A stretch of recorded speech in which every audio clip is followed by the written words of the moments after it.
Aujourd'hui est un jour spécial, nous allons partager, parler de la paix. Nous allons enseigner sur la paix et exposer sur certains mystères fondamentaux et prier Dieu de tout notre cœur que la paix revienne dans son entièreté. Nous restaure toujours la glorieuse communion. En fait, la paix, c'est une communion. La paix est une relation. La paix est une amitié. La paix est un traité. La paix est une convention.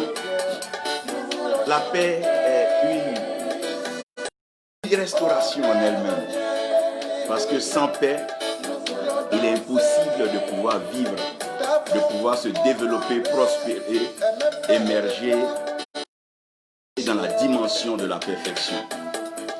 Et nous avons donc la grâce d'avoir notre cher ambassadeur de la paix, un amoureux fou de la paix, artiste, musicien, enseignant, conseiller, et aujourd'hui, par la grâce de Dieu, en train de briguer un mandat donc, dans la nation du Sénégal, l'éléphant de Lyon. J'aimerais saluer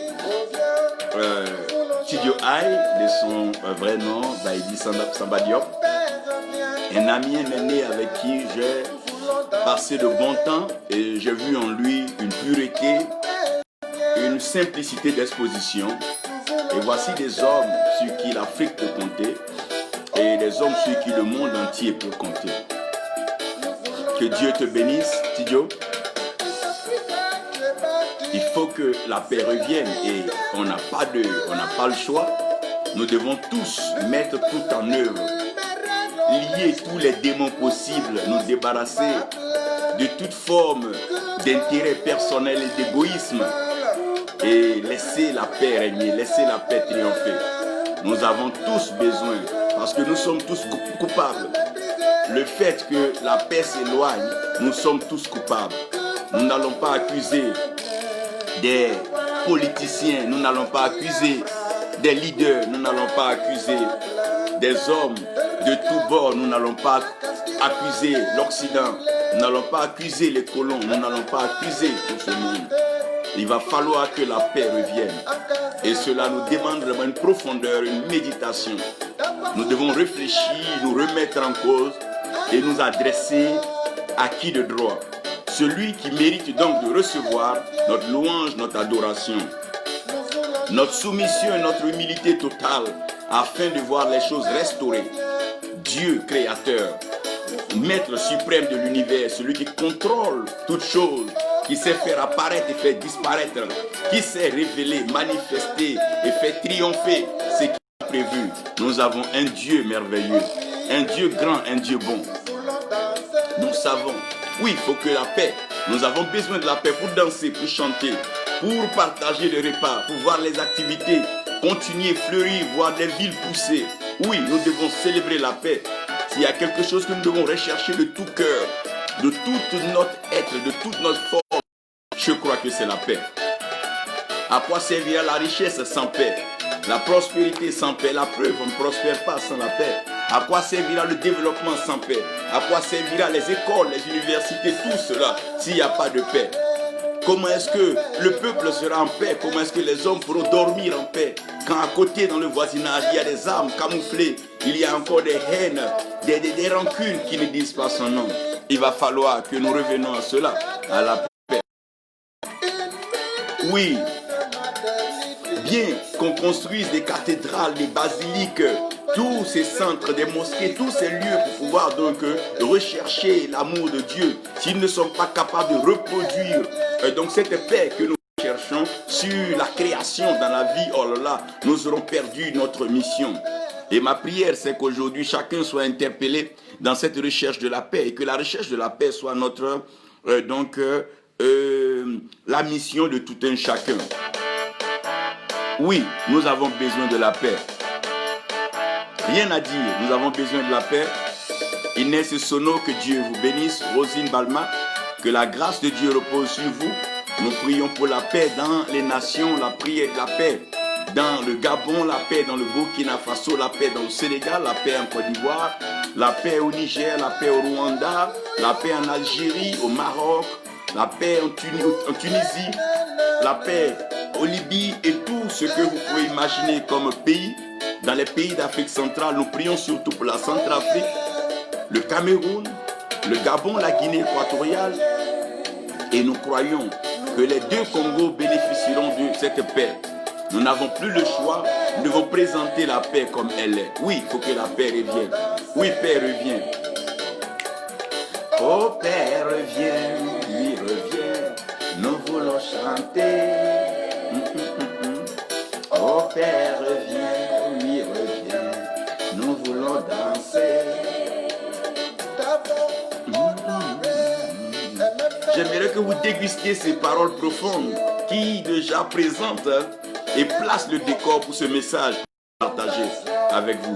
J'aimerais vraiment courir avec vous dans une certaine profondeur substantielle pour ressortir l'essentiel afin que vous compreniez certaines choses de la spiritualité. La paix n'est pas le fruit d'une religion. La paix n'est pas donc la réflexion, la pensée d'un groupe religieux ou bien d'un responsable religieux, non. C'est tout sauf cela. Non, la paix n'est pas donc un jeu d'homme. Président Kota, que Dieu te bénisse. Grégoire Gouré, que Dieu te bénisse, aîné.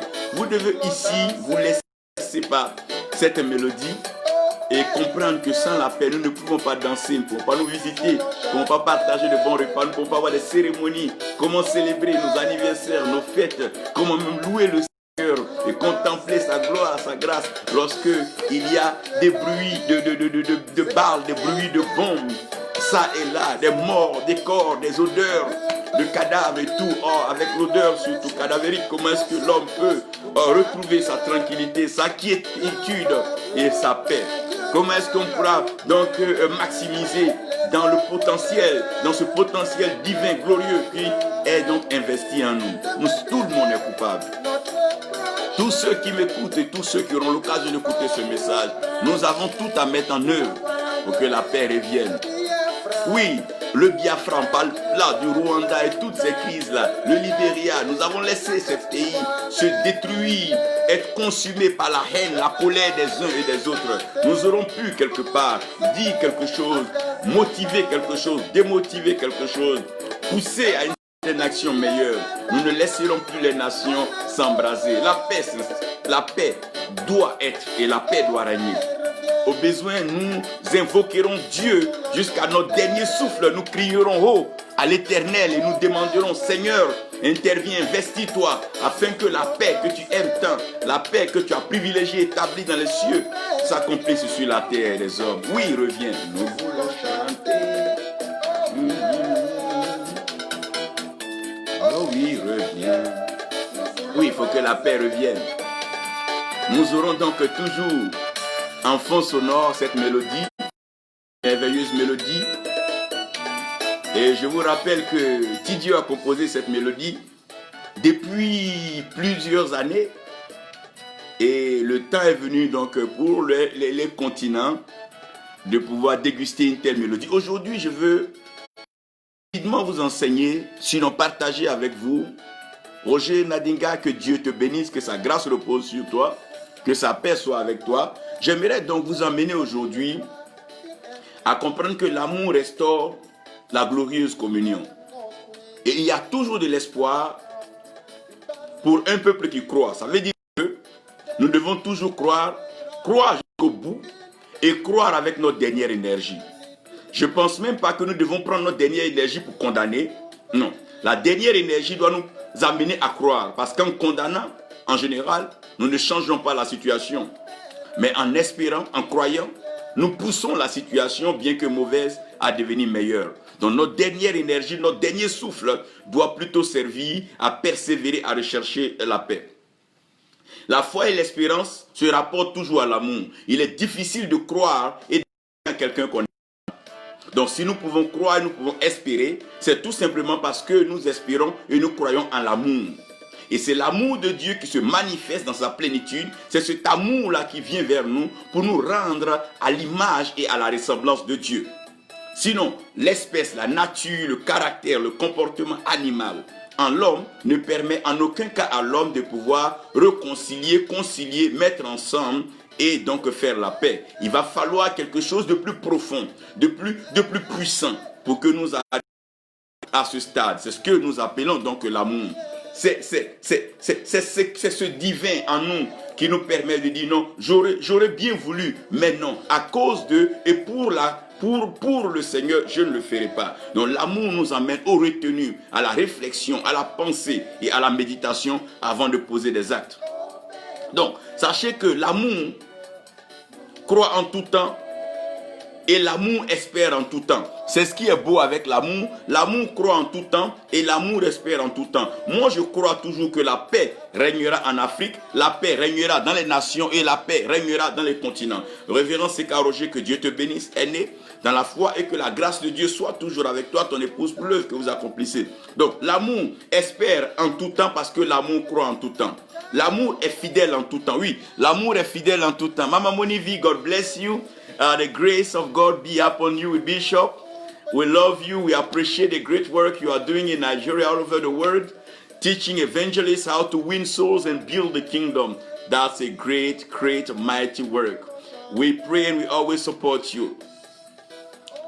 Donc, j'étais en train de dire que l'amour soutient en tout temps. Donc, si l'amour soutient en tout temps, ça veut dire que l'amour ne faillit jamais, l'amour ne faiblit jamais et l'amour ne perd jamais. On va plus loin pour dire que dans la même parole de Dieu, la Bible dit que l'amour est plus fort que la mort. Il faille que l'amour nous ramène la paix. Amour, nous te demandons de nous ramener la paix. S'il y a une seule chose, aujourd'hui, le thème de notre message, c'est « Oh, Père, reviens ». Oui, Père, ramène-nous l'amour. Oh, Père, reviens. L'amour doit revenir à la paix. Père, si nous t'aimons, c'est parce que nous espérons que tu nous ramènes la paix. Par tous les moyens, s'il va falloir assujettir nos ennemis, crucifier nos ennemis, notre chair, notre pensée, notre égoïsme. Oui, Seigneur, nous croyons que tu nous ramènes la paix. Avec certitude, nous sommes déterminés. Oui, Père, reviens. Oui, Père, reviens. Oui, Père, nous voulons la paix. Oh, Père, reviens. Père, nous voulons la paix. Oh, nous devons prier pour cela, la paix dans le Nigeria, la paix dans l'Afrique du Sud, la paix un peu partout. Oh, Père, reviens. Oui, Père, notre Dieu, nous voulons la paix. J'aimerais ici vous présenter quelques portions de la Bible.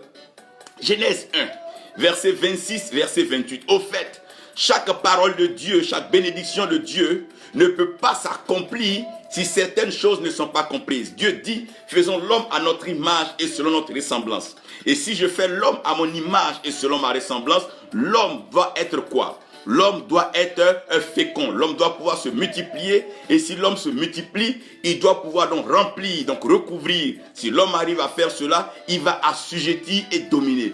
Dominer sur qui? Dominer sur quoi? Pas dominer sur l'homme, pas dominer sur notre prochain, pas dominer notre prochain, mais dominer sur déjà des choses qui n'étaient pas totalement paisibles. L'eau est en mouvement par les vagues et le vent souvent n'est pas favorable par les tempêtes. Et il nous demande de dominer sur la terre conformément au relief, certaines montagnes et d'autres vallées. Il va falloir rehausser tout ça. Donc Dieu nous demande de pouvoir dominer sur donc la création, afin que la création soit paisible et favorable à la vie de la créature que nous sommes.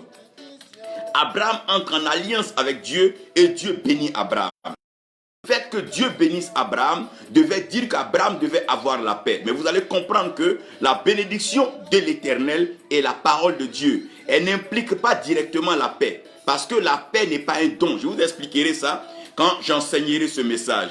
Abraham va avoir la bénédiction de l'Éternel. Dieu va dire à Abraham, je te bénis. Et quiconque te bénit sera béni. Quiconque maudit sera maudit. Donc Abraham part avec la bénédiction de Dieu, Abraham part avec la caution de Dieu et Abraham part aussi avec l'alliance de l'Éternel. Noël de Balbiali, Dieu que Dieu te bénisse, bonheur éternel que Dieu te bénisse. Abraham part avec la bénédiction de l'Éternel, mais Abraham va se rendre compte que sa vie ne sera pas différente tous les hommes. Ça sera des luttes, des combats, ça et là. Des combats à ne pas finir. D'abord pour pouvoir voir la promesse se réaliser, voir son fils Isaac naître. ça va pas être facile. Il aura là un compromis donc avec sa femme. Après un conflit dans sa propre maison, Sarah et Agar vont commencer donc à se manquer. Sinon, Sarah va commencer à voir que Sarah la toise et des problèmes ça et là. Abraham n'aura pas le sommeil perturbé. Dieu sera obligé donc de dire à Abraham, alors permet que Agar s'en aille pour qu'il y ait la paix au moins à la maison. Mais cela ne résout pas encore le problème parce qu'Isaac n'est pas venu. Dieu va motiver, encourager Abraham et dans la foi, en persévérant, cela va permettre que Isaac naisse. Abraham maintenant est en train de rechercher des trésors. Abraham a quitté sa terre, Abraham a quitté sa patrie. Abraham est maintenant étranger, il est pèlerin sur la terre. Il n'est pas dans l'héritage de son père, il n'est pas là où son père était, il n'a pas ce que Terah avait. Il est parti dans une terre par obéissance en écoutant la voix de Dieu. Donc pour que Abraham vive là-bas, Abraham n'a plus de père ni de mère avec lui. Abraham n'a pas de frère, Abraham n'a pas de soeur, Abraham se trouve seul. Étant seul, la seule façon pour Abraham de pouvoir survivre, c'est de passer de guerre en guerre. Lorsqu'il n'y a pas de guerre, lorsqu'il n'y a pas de conflit, lorsqu'il n'y a pas de confrontation, il n'y a pas de butin. Alors les guerres vont se succéder. Chaque guerre devient une opportunité pour Abraham de pouvoir se tirer un butin. Aussi en se tirant le butin, Abraham peut mourir. La guerre devient maintenant un risque. Soit tu gagnes en ayant quelque chose de matériel, un pouvoir, un trône, ou bien tu meurs. Que Dieu bénisse patron Emilion et Simone Doumbé, servante de Dieu. Que Dieu te bénisse pour cette œuvre que tu as accomplie dans le Cameroun. Donc la guerre deviendra maintenant un risque. Donc chaque jour, la vie de l'homme sera engagée pour la guerre, le combat. Abraham va commencer à aller de guerre en guerre, mais malgré cela, Abraham n'avait pas la paix. Abraham avait donc tout le butin, Abraham avait tout le butin, comme la Bible dit, Abraham avait tout l'argent, Abraham avait tout cela, mais Abraham n'avait pas la paix. Jusqu'à ce qu'un jour, un homme vienne à la rencontre d'Abraham, et cet homme-là se nomme Melchisédek. Et Melchisédek, comme la Bible explique, la Bible dit qu'il est le roi de Shalem. Quand on parle de Shalem, c'est le mot qui veut dire Shalom, Shlomo. C'est ce mot-là qui veut dire... C'est avec ça que le nom a été donné à Salomon. Salomon qui veut dire donc Solomon qui veut dire donc la paix. Donc quand on parle de Jérusalem, on parle donc de la paix. Voyez? Et vous devez comprendre que cet homme qui va apparaître à Abraham, il s'appelle Melchisédek. Il apparaît à Abraham, on ne parlera pas de sa généalogie, on ne dira pas son commencement, on ne dira pas sa fin. En d'autres termes, la paix en elle-même n'a pas de commencement et la paix n'a pas de fin. Parce que tout ce que Dieu a créé avec la pensée de l'éternité. Donc lorsque Abraham va rencontrer donc Melchisédek, Abraham va donner la dixième donc de son butin. Donc Abraham sera prêt à donner une partie de ce qu'il a gagné, ce qu'il a emmagasiné pour lui à Melchisédek, qui lui à son tour va prendre donc le pain et le vin. Donc le pain et le vin qui va symboliser la Sainte Seine et il va donner cela à Abraham. Vous pouvez comprendre que Abraham est père de la foi. Abraham a marché à Dieu, mais il y avait un acte fondamental, un acte prophétique qui manquait. C'était donc que le corps soit brisé et que le sang donc verse. C'est ce que nous allons comprendre à la croix quand le Seigneur va venir. Bien que des prophètes et des hommes vraiment éloquents aient écouté Dieu, je veux même parler même de Daniel, je veux parler de David qui a eu cette inspiration des cantiques, mais puisque l'alliance n'avait pas encore été conclue, donc consommée sur la croix, la prophétie était encore là. Charles Léopold Koudou, que Dieu te bénisse, servante Konya, que Dieu te bénisse pour l'œuvre dans l'Italie et la France. Je prie que Dieu te donne toujours l'Europe. Comprenez un peu ce que je suis en train de préciser ici. Donc, après que Abraham donc ait pris cette scène-là, Abraham va rentrer dans une période de paix. Ça veut dire que Abraham va plus faire de guerre. Abraham va rentrer dans une paix totale. Et cette paix-là, Abraham jusqu'à la fin de ses jours. Oh mon Dieu, cette paix va suivre Abraham jusqu'à la fin de ses jours. Genèse 14, vous pouvez aller lire cela et avancer. Matthieu 5, le Seigneur parle et il s'adresse à la foule. À ce niveau, il ne veut pas faire un sermon, mais il veut tout simplement il veut préciser les choses sur la terre. Ne nous trompons pas. Il y a des gens déjà qui doivent comprendre que tout bonheur est lié à ce que nous recherchons. Donc ton bonheur dépend de ce que tu recherches. Celui qui recherche par exemple une mangue ne sera pas heureux s'il retrouve des oranges ou des citrons. Mais sa joie, il sera heureux s'il retrouve ce qu'il cherche. Donc le Seigneur Jésus va s'adresser. Ce qui fait que les gens sont bousculés, les gens sont là en train de courir. Souvent on se pose la question, pourquoi des gens qui ont l'argent continuent de faire la guerre, la politique? Pourquoi les gens qui ont de belles femmes continuent d'en chercher? Ce n'est pas le fait d'avoir la quantité, c'est le fait d'avoir ce que tu recherches. Évangéliste Lydie Niamien, que Dieu te bénisse. Nous approuvons ce que le Seigneur fait au travers de toi dans les nations. Ouattara Thierry, que Dieu te bénisse. Écoutez-moi très bien. Lorsqu'un homme n'a pas encore trouvé ce qu'il recherche, il est embrouillé en lui-même. Il se lève très tôt, il court ça et là. Vous voyez souvent des gens qui, pour rien jalousent, pour rien critiquent, ils recherchent quelque chose. Donc, il va leur dire heureux. Donc, dans Matthieu 5, il leur parle, il dit heureux. Heureux ceux qui recherchent la paix. Donc, si quelqu'un recherche la paix, alors il est heureux. Mais celui qui ne recherche pas la paix, il est directement malheureux. Parce qu'il dit bien, heureux celui qui recherche la paix. Melkébé, que Dieu te bénisse. Que la grâce du Seigneur repose sur toi. Salut Erwan et tous nos autres amis. Comprenez bien là. Il dit heureux ceux qui recherchent la paix. Donc, celui qui recherche la paix est appelé enfant de Dieu. Donc, heureux ceux qui recherchent la paix, car ils seront appelés fils de Dieu. En d'autres versions, dit heureux ceux qui procurent la paix, car ils seront appelés fils de Dieu. Ça veut dire qu'on ne reconnaîtra pas un fils de Dieu par les édifices bâtis, le nombre de sermons ou bien le nombre de conseils donnés ça et là. On ne reconnaîtra pas un fils de Dieu par l'accumulation des trésors ou donc la montagne financière sur laquelle la personne elle est assise, ou bien par l'entourage, son mouvement, son parti ou son groupe qui le soutient. Mais un fils de Dieu sera reconnu par sa capacité à pouvoir rechercher et même apporter la paix. Ça, c'est le Seigneur qui le dit et je ne l'invente pas. Il est bien écrit là dans Matthieu 5, verset 9. Je vais maintenant pousser et lire un passage de la Bible à partir de quoi je commence à vous expliquer rapidement ce que le Seigneur est en train de me dire. Galates 5, verset 22. La Bible parle du fruit de l'esprit. Comprenez que la paix n'est pas un don. Ça veut dire que si un homme s'assoit et dit non, Dieu va nous donner la paix, non. C'est là l'erreur. Il y a des choses qui ne sont pas des dons. Il y a des choses qui ne sont pas des dons. Non. Il y a des choses qu'on ne peut pas donner. Quand c'est un fruit, pour que le fruit puisse paraître, il faut le s'aimer. Maintenant, quand le fruit est déjà mûr et que le fruit est bon à consommer, on peut l'offrir, on peut le donner. Ça veut dire que dans le jardin, si ce arbre n'avait pas de fruit, on ne pouvait pas donner le fruit. Mais il va falloir que le fruit prenne le temps pour pouvoir mûrir. Et c'est là que nous avons bien sûr le problème avec la parole de Dieu. Galates 5, verset 22. Je veux bien lire ça et je veux que quelqu'un nous prenne cela et nous poste ça pendant que nous serons en train de parler. La Bible dit, mais le fruit de l'esprit est, le fruit de l'esprit est, le fruit de l'esprit est l'amour, la joie, la paix. Écoutez-moi bien. La Bible dit, mais le fruit de l'esprit est l'amour, la joie, la paix, la longanimité, la bienveillance, la bonté, la fidélité, la douceur, la tempérance, qu'on appelle communément la maîtrise de soi. Pourquoi les situations débordent? Parce que personne ne veut se maîtriser, personne ne veut se contenir. Et on ne traite pas les choses de la vie avec douceur.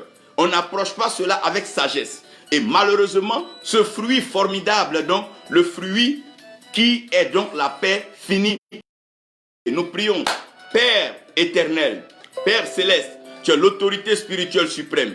Tu règnes dans le ciel et sur la terre, tu accomplis tes œuvres. Viens par ta parole, fais-nous du bien, inspire-nous, édifie-nous, ouvre notre entendement et permets que la paix revienne pour toujours dans notre continent, dans le monde entier. Nous prions pour le Moyen-Orient, pour l'Asie, beaucoup aussi bien sûr pour l'Australie qui est en train de subir des feux d'enfer. Nous prions qu'il y ait une accalmie, une paix sur toute la terre, afin que nos enfants, nos petits-enfants sachent que nous avons vécu pour une cause noble. Nous t'avons connu et tu as manifesté ton amour dans notre vie. Nous voulons laisser cela comme héritage à notre descendance, à nos enfants. La paix, ce que nous laisserons, oh Père, reviens. Père, nous voulons la paix. Fais-le par la puissance de ton esprit, au nom de Jésus-Christ. Amen. Comprenez avant que je vous parle qu'il y a un mystère fondamental. Et ce mystère-là, il plane et il continue de se déplacer au travers des âges et des générations. Mais personne ne prête attention à ce mystère. Et le mystère que je veux introduire, c'est le mystère de la parole. Vous devez comprendre avec moi aujourd'hui que la parole n'est pas un couteau. Non, la parole n'est pas un fusil. La parole n'est pas de l'argent. Mais la parole est une graine, la parole est une sémence. Donc chaque fois que tu parles, ce que tu dis sans savoir, le vent souffle. Et pendant que le vent s'en va, oui, la pluie arrive. Tu ne sais pas pourquoi, mais la pluie vient arroser la parole qui est sortie de ta bouche. Parce que la parole qui est sortie de ta bouche va tomber quelque part dans une terre. Quand vous parlez, que vous dites des choses, n'oubliez pas que vous parlez à des hommes, vous parlez souvent à des enfants et à des gens immatures. Quand vous leur parlez de guerre, quand vous leur parlez de colère, quand vous leur parlez de vol, quand vous leur parlez donc de braquage, vous ne savez pas que ce sont des paroles qui tombent dans les oreilles, dans les cœurs des hommes, parce que Dieu a créé l'homme en prenant la poussière de la terre, dont la parole de Dieu tombe dans la terre. Quand nous parlons ici de crise, nous parlons content dans nos fauteuils de guerre, on va se menacer. Ce sont des paroles, frères, faites attention, il y a un mystère. C'est que la parole, quand elle sort de la bouche, on ne peut pas la récupérer. Quand elle part, elle part. Et quand elle part, elle revient forcément avec ce pourquoi la parole est partie. Les hommes parlent de tout, mais ils ne savent pas que la parole est une sémence. Faites attention quand vous parlez dans une situation, quand vous parlez dans un pays, quand vous parlez à quelqu'un. Si vous ne pouvez pas édifier la personne ou rendre sa vie meilleure, taisez-vous, bien éloignez-vous de la personne. Car a le pouvoir de bâtir, la parole a le pouvoir de détruire, la parole a le pouvoir d'élever, la parole a le pouvoir de rabaisser. Oh, par la foi, nous comprenons que toute chose a été faite par la parole et rien de ce qui a été fait n'a été fait sans la parole. Et cette parole-là était avec Dieu, elle était Dieu au commencement. Et cette parole, elle est arrivée, elle s'est manifestée, elle a été chère, elle a habité parmi nous. Cette parole s'est manifestée. Alors, nous avons vu la gloire, la manifestation glorieuse du Fils unique du Dieu vivant. Chaque fois que nous parlons, c'est un fruit que nous sommes de chercher, parce que la parole mystérieusement est une sémence. C'est pour ça que quand tu dis à une femme je t'aime, tu ne sais pas que tu viens de s'aimer quelque chose dans son cœur. Quand tu dis à un enfant tu ne vaux rien, tu viens de s'aimer quelque chose dans son cœur. La parole, elle a l'air légère, elle a l'air simple. On ne paye pas pour parler, mais la parole a son fruit, a un coût et a un prix. Ça veut dire que celui qui doit parler doit se revoir. Maman Fatoumata Togora, merci de nous avoir enseigné le français. Avant de parler, il va falloir se revoir. Parce que la parole, pour la faire sortir, on ne fournit pas d'effort. Mais lorsqu'elle est sortie, elle peut causer des dégâts que même des milliards ne peuvent pas racheter. Allez-y demander quelque part aux pays qui ont été décimés par la guerre, par la crise, par la folie des hommes qui parlaient, qui prenaient plaisir à s'injurier et à balancer des paroles en l'air. Voici les conséquences, parce que la parole qui tombe est une graine qui ressort avec son fruit. Je bénis Jacques Kofi, parce que la parole ressort avec son fruit. Maintenant, comprenez que la parole, elle seule, ne suffit pas. Parce que toute parole est accompagnée d'un esprit. Et c'est l'esprit qui accompagne la parole, qui rend dynamique la parole. Parce que l'esprit se meut, l'esprit se déplace, l'esprit se promène, l'esprit s'avance.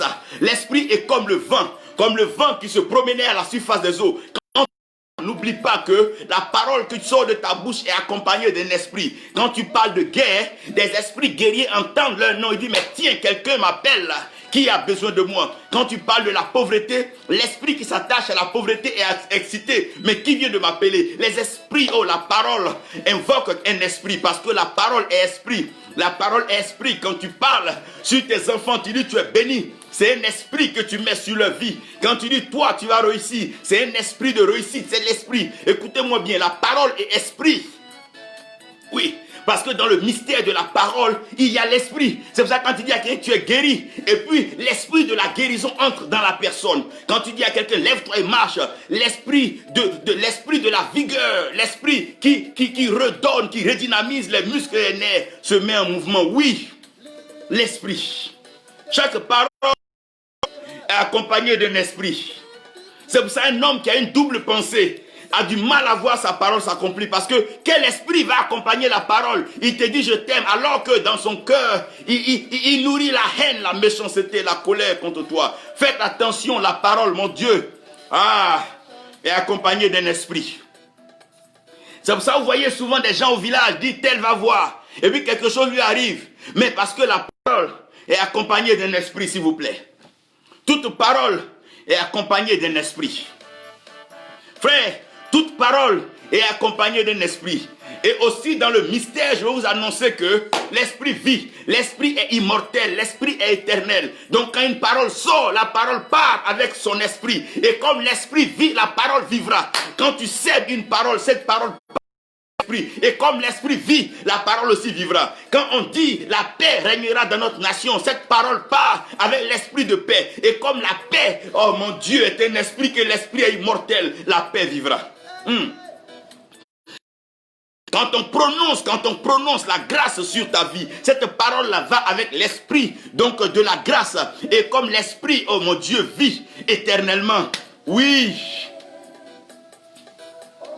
alors cette parole vivra. C'est pour ça que le Seigneur Jésus dit, les paroles que je vous annonce, ces paroles-là, oh, elles sont esprit et elles donnent la vie. Oui, ces paroles-là sont esprit et elles donnent la vie. Parce que quand la parole part, elle part avec l'esprit. Et quand l'esprit vit, tu ne peux pas empêcher l'esprit de vivre. Tu ne peux pas empêcher le vent de souffler. Jésus dit, celui qui est né de l'esprit, il est comme le vent. On ne peut pas tuer le vent, on ne peut pas attraper le vent, on ne peut pas étouffer le vent. Il n'y a plus rien à faire lorsque l'esprit est engagé. Quand l'esprit est lancé, il est lancé. Voilà, un point, un trait, l'esprit est lancé, il est engagé. Oui. Maintenant, dans le mystère de la parole, c'est que la parole avait pour but de pouvoir former quelque chose. En d'autres termes, la finalité, le résultat de cette parole, c'est de devenir l'homme. C'est pour ça que l'homme parle. L'homme a un esprit et l'homme vit. Parce que l'esprit de Dieu, par la parole de Dieu, vient en l'homme. La Bible dit que et Dieu souffla dans les narines de l'homme un souffle de vie et l'homme devient une âme vivante. Ça veut dire qu'en l'homme il y a la parole, en l'homme il y a l'esprit, en l'homme il y a la vie. Donc si l'homme décide de prononcer la paix vivra. Si l'homme décide de prononcer la mort vivra. Il dit la mort et la vie sont la langue de l'homme. Oui, il y a le mystère de l'homme. Qu'est-ce que l'homme perçoit? Qu'est-ce que l'homme voit? Qu'est-ce que l'homme dit? Qu'est-ce que l'homme comprend?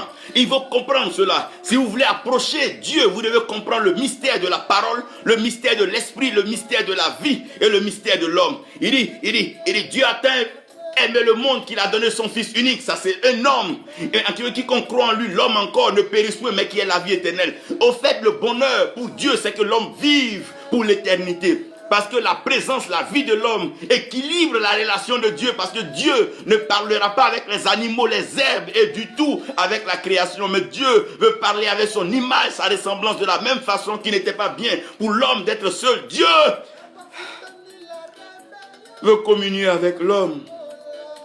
C'est pour ça que la question fondamentale a été posée depuis la Genèse jusqu'à l'Apocalypse. Mais qui est l'homme pour que Dieu le forme avec sa parole, avec une certaine maîtrise de l'art, avec une certaine minutie. Regardez comment Dieu, et Dieu, l'éternel Dieu, forma l'homme de la poussière de la terre.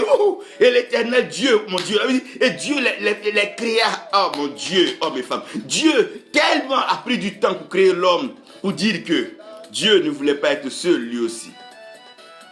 Et les soirs, Dieu venait dans le jardin pour parler avec l'homme. L'homme est trop précieux. L'homme est à l'image de Dieu. On ne tue pas un homme. On ne fait pas couler le sang d'un homme. C'est une tragédie. C'est quelque chose à ne pas faire. Parce qu'en l'homme, il y a Dieu. En l'homme, il y a la parole. En l'homme, il y a la vie. En l'homme, il y a l'esprit. C'est pour ça qu'un homme, oh mon Dieu, quand un homme tombe, c'est un projet, c'est un complément de la création qui disparaît. L'homme est un mystère. L'homme est un mystère. C'est pour ça même un homme mort, souvent on peut continuer à hanter. Faites attention. N'oubliez pas que la parole est immortelle. L'esprit est immortel et la vie est éternelle. L'homme est à l'image et à la ressemblance de Dieu. Tu peux fermer la bouche d'un homme. Tu peux fermer les oreilles, les yeux, les narines d'un homme. Mais l'homme en lui-même vit car Dieu vit en l'homme. C'est pour ça que nous devons regarder. Quand nous ne comprenons pas la valeur humaine, il nous est facile de faire des guerres, des crises, de pouvoir... Quand tu reconnais la valeur de l'homme, que tu vois l'homme comme étant le transporteur de l'image, la ressemblance, le potentiel de Dieu, donc tout homme qui vient est une bénédiction, puisse-t-il être petit ou grand, pauvre, riche, esclave comme libre, l'homme transporte l'image, la ressemblance de Dieu. Chaque homme est sur la terre par la volonté de Dieu. Qui donc peut ôter un homme de la terre de sa propre volonté? Qui est l'homme pour ôter la vie à l'homme, alors que l'homme ne crée pas l'homme, mais Dieu crée l'homme? Oui, Père, reviens. Oui, Père, nous avons besoin de toi, Père. Père, reviens. Si seulement la guerre brûlait, détruisait les immeubles et tout ce qui était matériel, on pouvait dire dans tous les cas, le pétrole qui est versé reviendra. La matière peut se reconstituer, mais l'homme...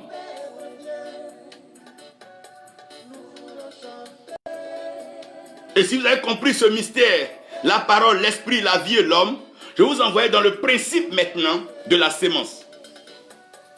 Tout ce qui se passe dans la vie est le fruit d'une sémence. Si vous partez dans un champ, que vous trouvez des aubergines, ne vous posez pas 1000 questions. Le sémeur qui est venu a sémé des aubergines. Donc si vous partez dans un pays, que vous trouvez la paix, ne vous posez pas 1000 questions. Les leaders ou les fondateurs, sinon les pères, ont donc sémé la paix. Quand vous partez dans un lieu, que vous voyez la beauté, la propriété, ne vous trompez pas. C'est des hommes qui ont sémé donc la beauté et la propriété. Parce que tout ce que vous voyez aujourd'hui a été sémé hier. La Bible dit tout ce qui est visible émane, sinon sort, découle de ce qui est invisible. Il y a un travail au préalable, à la racine, un travail fondamental qui a été donc fait. Parce que la vie est un principe de sémence et de moisson. Donc tout ce que vous voulez voir, vous devez être à mesure de pouvoir s'aimer. Si tu veux voir la paix, sème la paix. Tu veux voir la prospérité, sème la prospérité. Tu veux voir la richesse, sème la richesse. Tu veux voir l'amour, sème l'amour. Ce que tu veux voir, il faut s'aimer. Parce que la terre, Dieu a créé la terre pour reproduire, pour donner à l'homme ce que l'homme sème. Ça veut dire que la terre, elle est là comme étant un support, comme un témoin, comme un cahier, comme un livre qui te ramène et qui te redonne ce que tu sais. Si sur une terre, vous ne sémez que la haine, la méchanceté, la division, cette terre finira par vous donner le fruit de ce que vous avez sémé. Si sur une terre, vous ne sémez que la haine, la méchanceté, la sorcellerie, cette terre finira par vous produire cela. C'est dommage aujourd'hui que dans les fraternités, les communautés, les lieux de rassemblement, là où les hommes doivent se donner la main, s'entraider, développer une certaine solidarité, parce que nous sommes tous menacés par le même ennemi et nous sommes poursuivis par la même terreur qui est la mort. Et l'ennemi commun qui est Satan. Pourquoi ne pas se serrer les mains et pousser ensemble dans cette dynamique de vie? C'est dommage quand on rit de la chute de l'autre, quand on rit de la pauvreté, de la mort de l'autre. Nous sommes en train de s'aimer des choses. La terre, ce que l'homme sème. Quand Dieu dit à l'homme d'être fécond, tu vas produire sur la terre, c'est ce que la terre va te donner. Oui, oui, oui. Si ce que tu produis, que tu sèmes est bon, attends-toi à vivre le bonheur. Si ce que tu sèmes est mal, alors attends-toi à vivre le malheur. C'est aussi simple que ça, je ne vais pas changer le jeu. Le principe de la sémence. Qu'est-ce que nos nations sèment? Qu'est-ce que nos leaders sèment? Qu'est-ce que nos enfants sèment? Qu'est-ce que nos enseignants sèment? Qu'est-ce que nos enseignements sèment? Qu'est-ce que nos guides, nos leaders aussi bien religieux sèment? Qu'est-ce que les hommes sèment? Qu'est-ce qu'on sème aujourd'hui? On a sémé dans la pensée de tout le monde l'envie de la grandeur, la recherche de l'argent, l'envie du paraître et s'afficher et donc s'assumer dans la société. Cela n'est pas mauvais, mais il y a des règles fondamentales comme aimer son prochain, produire, procurer la joie, la paix. Voilà des valeurs fondamentales. Les hommes sont prêts à tous les prix violer la paix, violer la joie, violer même les principes d'amour en se présentant sous une forme d'infidélité qui ne dit pas son nom, juste pour pouvoir se cueillir quelques billets de banque et quelques pièces. Oui, lorsque tout est argent, tout est pouvoir, tout est célébrité, alors nous perdons de vue ce qui est essentiel. Qui a sémé un tel mensonge dans la vie de la création, dans la vie des enfants et dans la vie du peuple? Qui a sémé cela? Qui a sémé cette forme d'ivraie qui est en train de détruire, neutraliser? Qui a sémé cela? La vie est un don. pour l'éternité. Quand Dieu donne, Dieu ne reprend plus. Au fait, la vie que Dieu nous l'a donnée, Dieu ne veut pas reprendre cette vie, non. C'est pour ça que quand on dit l'âme de quelqu'un, même quand la personne n'est plus sur la terre, on parle de l'âme de la personne. Parce que quoi, Dieu ne reprendra plus. Dieu a donné, et quand Dieu donne par amour. Quand Dieu donne par amour, Dieu procure la joie à ceux qui donnent. Dieu crée Adam et Ève, il les met dans un jardin. Dieu donne pour l'éternité. Il t'a donné, mon frère, il m'a donné, il nous a donné. Les dons que Dieu nous a fait, c'est des dons pour la vie. Dieu ne se répand pas de ses dons ni de ses appels. Quand Dieu donne, Dieu a donné. Arrêtez, écoutez-moi bien, Dieu a donné. Quand Job parle, il dit Dieu a donné, Dieu a repris. Mais la phrase, vous devez la continuer. Dieu a redonné encore au-delà à Job. Ça ne veut pas dire que Dieu a donné, Dieu a repris. J'aimerais qu'on complète cette phrase-là. Dieu a donné, Dieu a repris, c'est une phrase partielle. La phrase pleine, c'est que Dieu a donné à Job à un moment, par le doute et la crainte, la peur de Job, Job a perdu ces choses. Mais après, Dieu a restauré au-delà, mon Dieu. Dieu a restauré à un niveau. Job était ivre de joie, ivre de bonheur, ivre de plaisir, ivre de paix. Job était ivre. Permettez-moi d'utiliser ce mot. Job était ivre. Job était dans une surabondance. Jusqu'à ce que la Bible dit que les filles de Job étaient les plus belles de toute la contrée. Et on en cite, j'aimerais rester avec le nom de Kerenapouk. Pourquoi? Parce que Dieu avait tellement la sémence de Job. Donc ne crois pas que Dieu donne pour reprendre. Dieu n'est pas un politicien, Dieu n'est pas le diable, Dieu n'est pas un homme pour donner et reprendre. Arrêtez cela et enlevez cela. Tout ce que Dieu donne pour l'éternité. Il donne la vie, c'est pour l'éternité. Il donne la prospérité, c'est l'éternité. Tout ce que Dieu donne pour l'éternité. Sinon, il n'y aurait pas de plan de rachat, de restauration et de rédemption. C'est parce que Dieu ramène toujours. La Bible dit, oh mon Dieu, mon Dieu. Mon Dieu, la Bible dit que Dieu ramène ce qui est passé. En d'autres termes, Dieu redonne. Il redonne. Et il redonne. La vie est un don. Mais qui s'entretient, nous devons entretenir. Une nation est un don. On n'a pas fabriqué nos nations. On ne s'est pas assis pour dessiner nos nations. Non. Ce n'est pas nous qui avons envoyé les coups d'eau, les cavaliers, Bandama, Sassandra, Como. Non. C'est un don que Dieu nous a fait. La mer, tout ce que nous avons, c'est Dieu qui nous en a fait don. Le relief, la végétation, c'est Dieu qui nous en a fait don. Les animaux qui vivent dans la forêt, c'est Dieu qui nous en a fait don. Alors entretenons ce lieu, entretenons nos nations, entretenons nos pays, aimons nos pays, entretenons les jalousement, je veux dire, entretenons nos pays, aimons-les, aimons nos pays, car la vie est un don, mais la vie s'entretient. Tout ce que Dieu donne a besoin d'entretien. Il plaça Adam et Ève dans un jardin pour l'entretenir, oui, pour l'entretenir et pour le garder. Si nous arrivons à entretenir et garder notre nation, elle sera l'une des plus grandes, les plus merveilleuses, les plus glorieuses dans la création et dans la terre. Parce que tout ce qui s'entretient, tout ce qui se garde, finit toujours par ressortir le meilleur, ce qu'on appelle la perfection.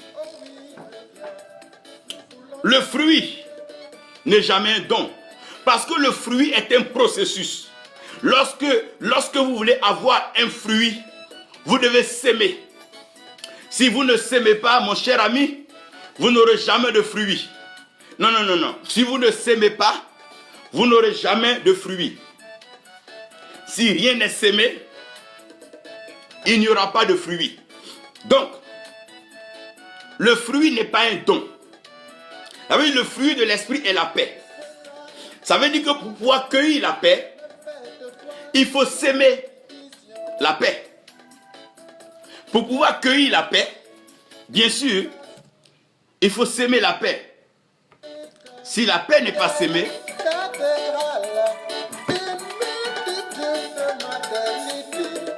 une minute.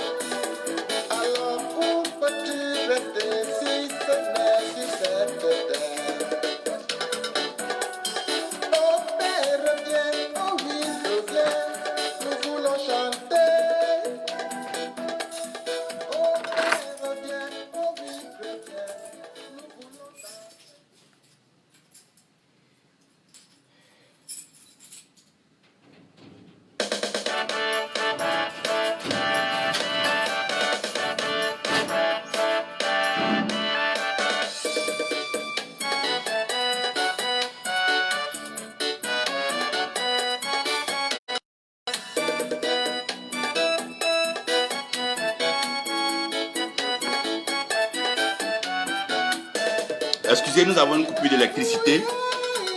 Donc comprenez que le fruit n'est pas un don. Le fruit se sème, s'entretient, se cultive. Et on doit respecter la saison. La saison. La saison n'est plus à l'Afrique d'accuser ça et là. La saison n'est plus à l'Afrique d'exceller dans la méchanceté, la haine et la cruauté. La saison n'est plus à l'Afrique. Non, non, non. Prophète, ne jouez pas comme Bishop Koti. La saison n'est plus à l'Afrique de se réduire à l'enfantillage et provoquer des crises et des guerres. Non, non, non. Le fruit n'est pas un don. Le fruit se cultive. C'est un labeur. Quand vous regardez un cultivateur aller au champ, et même punir les mauvaises herbes, par moments brûler les épines et tout ce qui est obstacle à la production. Nous devons, si nous voulons avoir le fruit de la paix, frère, nous devons déterrer l'arbre de guerre, déterrer les rancunes, les colères, les jalousies, les crises inutiles, les crises tribales, les crises religieuses, les crises ethniques, les crises des régions, les crises des peuples, les crises de leadership, les crises des disciples, de fanatisme. Nous devons défricher cela, abattre ces choses-là, les enlever, car le fruit n'est jamais un don. Mais tout est esprit. Tout est esprit, donc c'est par les principes de l'esprit que nous réussissons. Sans les fruits de l'esprit, il n'y a pas de réussite. Quand on parle de l'amour, l'amour, c'est le fruit de l'esprit. Lorsque nous parlons de la paix, c'est le fruit de l'esprit. Tout ce dont nous parlons, c'est le fruit de l'esprit. Mon frère, tout est esprit. Ce qui se passe dans les nations, tout est esprit. Si nous ne comprenons pas les principes de l'esprit, nous ne connaissons pas le mystère de l'esprit, les nations ne peuvent pas entrer dans la plénitude de la bénédiction. Pourquoi Dieu a envoyé les fleuves? Pourquoi Dieu a envoyé la mer? Comprenez que l'Égypte est arrivée à dompter le Nil. Et le Nil produisait la richesse. Et le Nil arrivait à éclairer l'Égypte. C'est par la sagesse et la connaissance, l'intelligence qu'on arrive à utiliser pour produire le courant. Non. Les fleuves que nous avons ne sont pas pour aller larguer les cadavres et tout. Non, non. Nous devons utiliser cela. Oh mon Dieu, a enrichi nos nations. Regardez les richesses que regardez les richesses que les pays. Oh mon Dieu, quand je parle des richesses, déjà, Dieu ouvre mes yeux dans les sous-sols. Regardez les sous-sols des pays africains. Oh mon Dieu, du pétrole, du diamant, de l'or. Oh mon Dieu. Mon Dieu.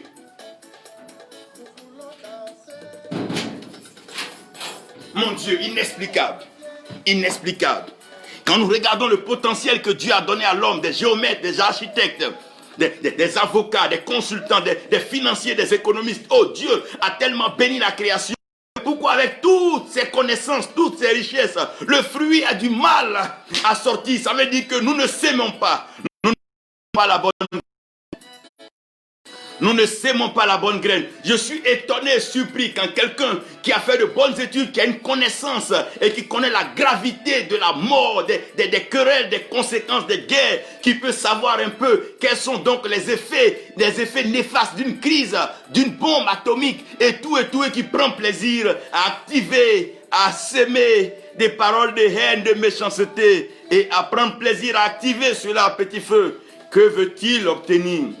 Tout est esprit. C'est pour ça que les nations africaines doivent continuer à dans la prière, relâcher dans l'atmosphère l'esprit de paix. La paix doit être proclamée partout. Les hommes doivent proclamer paix, paix, crier paix dans les nations. C'est le temps. Comprenez que tout est esprit. Ouh! Tout est esprit. Tout est esprit. Je croyais que c'était une question de chair, de force, de muscles, d'armes. Je croyais que c'était une question de se battre. Tout était une question de truquer, tricher. Tout est une question de mentir, rouler les gens. Non, non, tout est une question d'esprit.